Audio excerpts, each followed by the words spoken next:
छात्र है, अपने घर से 1,500 रुपए की व्यवस्था करके साधन से जाता है। रुक जाइए, पूरी बात कंप्लीट हो जाए। आप कभी से बोल रहे थे। व्यवस्था करता है, एक कमरे में रहता है, 50 किलोमीटर 100 किलोमीटर की दूरी तय करता है, कम से कम 1,000-2,000 का खर्चा करता है। वो पैसे की वापसी आप लोग कैसे करेंगे? लखीमपुर खीरी में जो थार चढ़ाया गया था, वो कौन सा किसान, वो वहाँ जो है उसका क्या हुआ, सजा हुई? किसान बार रंधवा का नाम सुना है आपने? बहराइच जेल में बंद था। रंधवा का नाम अगर सुना हो। सतराना कहाँ का था? हमारे यहाँ मारा गया था, मालूम है आपको? मडेरा में सतराना 11 लोगों को ऐसे दाग दिया था बूंदी। ईवीएम मशीन आई क्यों जो है, जब बैलेट बॉक्स चोरी होते थे, पानी में फेंक दिए जाते थे जो है, तो उसी का निदान निकाला गया। 5 साल बाद फिर सरकार बदल जाए, सपा की सरकार आ जाए, सपा की सरकार में कोई घोटाला हो जाए, फिर वो कहे कि भाजपा माइंडेड लोग बैठे हैं, ये किस हद तक सही होगा? एक सवाल का जवाब दीजिए, मोदी के सामने इंडिया गठबंधन का चेहरा कौन होगा जो टक्कर दे पाएगा? चेहरा वही होगा जो युवाओं के नौकरी के लिए बात करेगा, नौकरी देगा। ठीक है, इन्होंने युवाओं का जुमला दिया था कि मैं नौकरी दे रहा हूँ, लेकिन युवा के साथ फिर धोखा हो गया तीसरी बार। कहीं इंडिया गठबंधन में चेहरे को लेकर लड़ाई ना हो जाए, हर बार हो जाती है। आप उसका चिंता ना करो, चेहरा है जो देश को चला रहा था वही चलाएगा देश को। आप क्या कहेंगे? देखिए, इंडिया गठबंधन का जो चेहरा है वो इस देश की जनता है।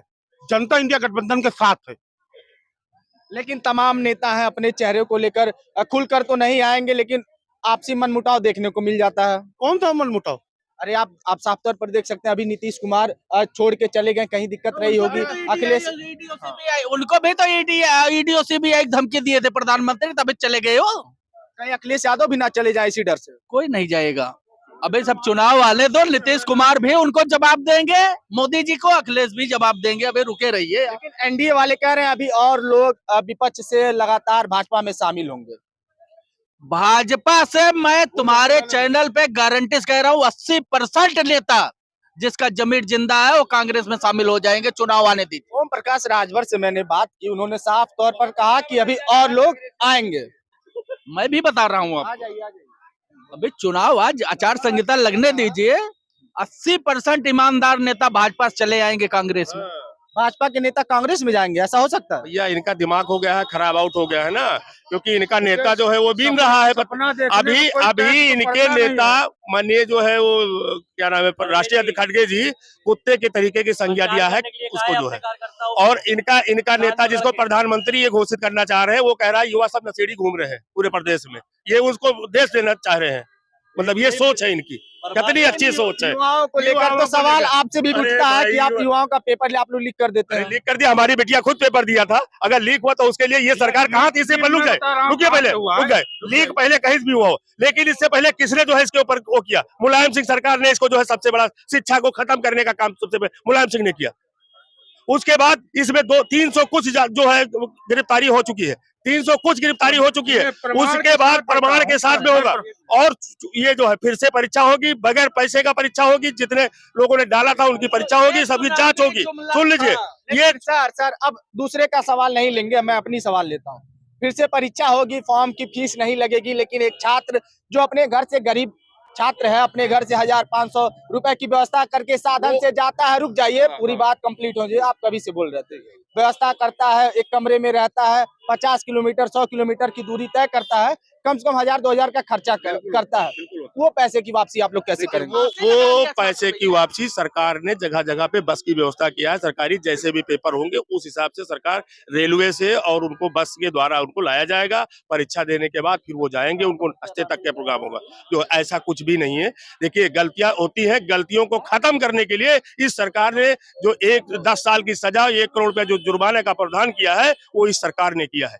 और इसमें जो भी शिक्षा माफिया आएगा, और इसके बाद जो इस पे जो चला रहे अभी की जीसीबी वो नहीं, पोकलैंड सीधा चलेगी इन लोगों के यहाँ। पोकलैंड, इनका धन कहाँ रखा हुआ है वो भी खोद के निकाला जाएगा। पोकलैंड चलेगा? हाँ बिल्कुल भैया, ये जो पर्चा लीक हुआ है, मैं आपको बता दे रहा हूँ, सपा माइंडेड कर्मचारी आज की डेट में भारतीय जनता पार्टी की सरकार में जिम्मेदार पदों पर बैठ के आज भी भ्रष्टाचार की रोटियां सेक रहे हैं। और इसका प्रमाण आप इसका प्रमाण फिर एक सवाल मैं फिर जोड़ूंगा। मान लीजिए 5 साल बाद फिर सरकार बदल जाए, सपा की सरकार आ जाए, सपा की सरकार में कोई घोटाला हो जाए, फिर वो कहे कि भाजपा माइंडेड लोग बैठे हैं। ये किस हद तक सही होगा? इसका मैं प्रमाण दे रहा हूँ।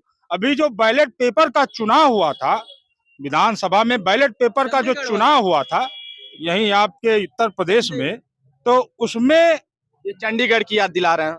ये हमको गुमराह करने की कोशिश कर रहे हैं। चंडीगढ़ की चर्चा हुई थी। विपक्ष हरदम गुमराह करने की कोशिश करता है कि जो है विपक्ष आईना भी दिखाता है, ये भी कहा जाता है। भारतीय जनता पार्टी की छवि को धूमिल करने का काम करता है। आईना नहीं दिखाते, ये आईना नहीं दिखा रहे हैं। वहां बम ले जाकर प्रधानमंत्री को मारने की बात कर रहे हैं, वो आईना दिखा रहे हैं। हमारे देश के प्रधानमंत्री हैं, कोई गाजर मूल्य है कैच काट के लेकर चला जाए है?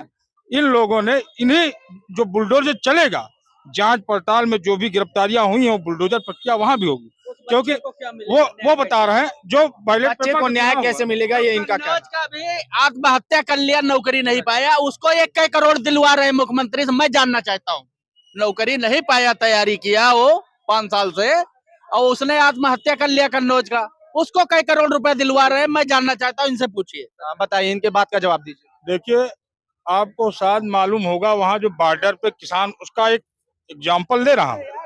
किसान की बात नहीं, ये बच्चे की बात कर दे रहा हूँ, एग्जाम्पल दे रहा हूँ। किस षड्यंत्र से जो है भारतीय जनता पार्टी की छवि धूमिल, सुनो, जो बच्चा आत्महत्या कर लिया, उसके लिए क्या करेंगे, इनका सीधा सा सवाल है। बात वही है, घुमा के थोड़ा सा है। अब ये बताइए, किसान वहाँ पे कुछ मरे हैं और उन्हीं खालिस्तानियों ने उन किसानों को मार के, किसान नहीं, वो असली वहाँ पे सिख थे, उनको बरगला के लाए, वहाँ के मार के जो भारतीय किसानों की मौत की संज्ञा दे दी। ठीक है, ये लोग राजनीति सत्ता हासिल करने के लिए कितनों का खून बहाएंगे वहीं पे, और खुद ही वहाँ पे जिम्मेदार, खुद ही वहाँ दंगा, गोली असलह लेकर गए, वहाँ पे दारू बट रही है, वीडियो वहाँ से वायरल हो रहा है, ट्रैक्टर ट्राली में शराब बांटी जा रही है, और वहाँ पे एक सुनिए असलह, और सुनिए वो पोकलैंड और बड़े बड़े, ये बताइए वहाँ 500 रुपया पर डे जो है, जितने वहाँ पे 500 रुपया पर डे मिल रहा है उन लोगों को। क्या कह रहे थे थार वाली बात? अभी ये कह रहे हैं कि किसान ही जो है सिख को ला करके वहाँ मारा। यहाँ पे कौन, लखीमपुर खीरी में जो थार चढ़ाया गया था, वो कौन सा किसान, वो वहाँ जो है उसका क्या हुआ, सजा हुई? नहीं, उनके घर पे बुलडोजर चला, जो किसानों के ऊपर थार चढ़ाया गया था उस पर बुलडोजर चला। सवाल जायज है, कह रहे हैं कि थार चला, बुलडोजर चला कि नहीं चला? मैं जवाब दे रहा हूँ। थार की भाई साहब ने बात किया है, हो सकता है इनको भौगोलिक स्थिति नहीं मालूम हो, क्योंकि ये रहने वाले उधर अयोध्या साइड के हैं और यहाँ रहते हैं। ये कभी लखीमपुर वो नहीं गए होंगे, तिकोनिया से लगा करके निशान गाड़ा उधर चले जाइए आप महिपुरवा बॉर्डर तक के, टोटल वहाँ पे सबसे बड़े बड़े पंजाब हरियाणा के लोग सब जितने भी हैं, उत्साह, पहली बात सुन लीजिएगा, पूरी कर लीजिएगा, उसके बाद बात करिएगा। हम जो बता रहे हैं सुन लीजिए। नाराजगी क्या है? वहाँ सारे लोग फार्म हाउस ले लिए, सस्ती जमीनें लेकर के जंगल की जमीनों को कब्जा कर लिया वहाँ पे, और इतने बड़े बड़े, अभी एक नाम सुना होगा, वो निशानेबाज रंधवा का नाम सुना है आपने?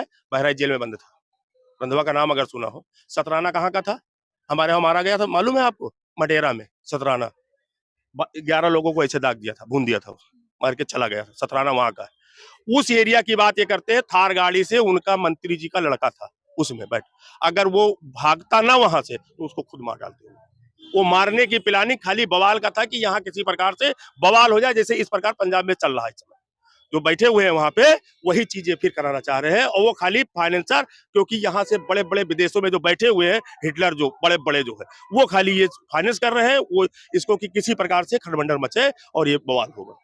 इनको भी 20,000 रुपया ट्रैक्टर ट्राली को 500 रुपया पर व्यक्ति को रोजाना दिया जा रहा है। रोजाना वहाँ पे बैठे, ऐसा नहीं बैठे, कोई किसान जो है खेती छोड़ के वहाँ अपना समय नष्ट करेगा। जो भी असली किसान आज की डेट में किसानी कर रहा है, खेती और गेहूं की रुपाई के, गेहूं काटने के समय आ रहा है, गेहूं की तैयारी कर रहा है। मतलब सीधे तौर पर किसान आंदोलन असली किसानों का मुद्दा नहीं, बिल्कुल किसान नहीं है, असली किसानों का मुद्दा नहीं है। देखिए, किसान आंदोलन जो लोग कर रहे हैं उसमें जो वास्तविक किसान हैं, मैं तो यही चाहूंगा कि सरकार भी बहुत संवेदनशील है और किसान भी बहुत संवेदनशील है। दोनों लोग आपस में बैठ करके इस मसले का सारा हल निकाले जो है। लोग कह रहे हैं कि भाई साहब बोल रहे हैं, 1 मिनट सुन लीजिए, कि असली किसान ही नहीं है, उस पर ही सवाल उठा दीजिए। देखिए, वो जो कह रहे हैं उनकी अपनी राय है, वो अपने ही आप सहमत हैं कि नहीं उससे? नहीं, मैं उस सहमत की बात नहीं है। मैं जो अब कह रहा हूँ आप उसको समझिए। मैं ये कह रहा हूँ कि जो किसान हैं, जो असली किसान हैं, उनका असली मुद्दा जो है वो दब के रह गया, क्योंकि उस बीच में जो है कुछ ऐसे भी लोग जो है शामिल हो जाते हैं बीच-बीच में, जो उनके मुद्दे को जो है वो डिरेल कर देते हैं। तो इसलिए मैं चाहूँगा कि सरकार और किसान, वास्तविक जो किसान हैं, आपस में मिल कर के इसका कोई अच्छा सॉल्यूशन निकालें। मुद्दे की बात आप कर रहे थे, अब अंत में मुद्दे की तरफ ही बढ़ते हैं। काफी चीजें हो गई। 2024 के इस लोकसभा चुनाव में पूरे देश में मुद्दे क्या होंगे? कौन से ऐसे मुद्दे हैं जिस पर चुनाव इस बार होगा? देखिए, 2024 का चुनाव कोई आम चुनाव नहीं है, समझ रहे हैं? ये चुनाव एक इतिहास रचने वाला चुनाव है, ठीक है? ये अमृत काल का समय है, इसमें सारी देश की 140 करोड़ की जो जनता है जो है, वो अपनी पूरी शक्ति जो है, लगा करके एक ऐसी सरकार की स्थापना करेगी, जो देश के लिए जो है वो जो देश का लक्ष्य है, उसको पूरा करने के लिए देश का लक्ष्य क्या है? देश का लक्ष्य है विकसित भारत, एक भारत श्रेष्ठ भारत, और उसके बाद जो है विश्व गुरु। कौन कौन पूरा करेगा इस लक्ष्य को? ये आप लोग सब लोग जानते हैं कौन सी सरकार समर्थ है और आप कौन खुल के बोलिए ना सर। बिल्कुल पूरा करेगी। जो वर्तमान सरकार चल रही है, जो वर्तमान आप क्या कह रहे थे? एबीएम पूरा करेगा ये सपना जो एबीएम है। ये कह रहे हैं ईवीएम पूरा नहीं, करेगा। उसका कारण है जो लोग जमीन पे मेहनत नहीं कर रहे हैं, लोगों के बीच में नहीं जा रहे हैं, अपना पसीना नहीं बहा रहे हैं, वो ईवीएम और उसका सहारा ले अच्छा, रहे ये हैं। लोग एक और काम करते हैं, ईवीएम पे हमेशा हल्ला उठा देते हैं, जीत जाएंगे तब ठीक है, हार जाते हैं तो कहते हैं ईवीएम पूरा करेगा। हाँ, सही बात है। हम तो कहते हैं जिस जगह ये जीत जाते हैं, ये जो है उस जगह ठीक रहता है, फिर कहते हैं ईवीएम खराब है। उस जगह पे दोबारा चुनाव करवाएं और बैलेट से करवा लें। चैलेंज दे रहे हैं कि दोबारा चुनाव बैलेट से करवा लें तभी हार जाएंगे। मैं भी चैलेंज कर रहा हूँ, जितना इंडिया में जितना चुनाव हुए हैं सब चुनाव भंग कर दिया जाए, एबीएम बंद कर दिया जाए, उसके बाद दूध का दूध और पानी का पानी हो जाएगा। लेकिन ऐसा करेंगे नहीं मोदी जी, तो उनका हार्ट अटैक पड़ जाएगा, क्योंकि उनका जान पूरा एबीएम में है। मैं बता रहा हूँ तुमको। अच्छा, बोलिए। ये पूछिए ईवीएम मशीन आई क्यों जो है? जब बैलेट बॉक्स चोरी होते थे, पानी में फेंक दिए जाते थे जो है, तो उसी का निदान निकाला गया कि ईवीएम मशीन से वोटिंग होगी तो उसको कोई समस्या सब में है, बैलेट में भी है, ईवीएम में है, कैसे समस्या दूर होगी? जो जीतते हैं तो उसके लिए कहते हैं कि ईवीएम सब सही है, जब हार जाते हैं तो कहते हैं ईवीएम में गड़बड़ी है। जब चुनाव आयोग बुलाता है कि भैया इसको प्रूफ करो जो है, तो कोई साक्ष्य देते नहीं है। तो ये बस केवल मुद्दा उठाते हैं, मुद्दे का समाधान नहीं चाहते, न देना चाहते हैं जो है।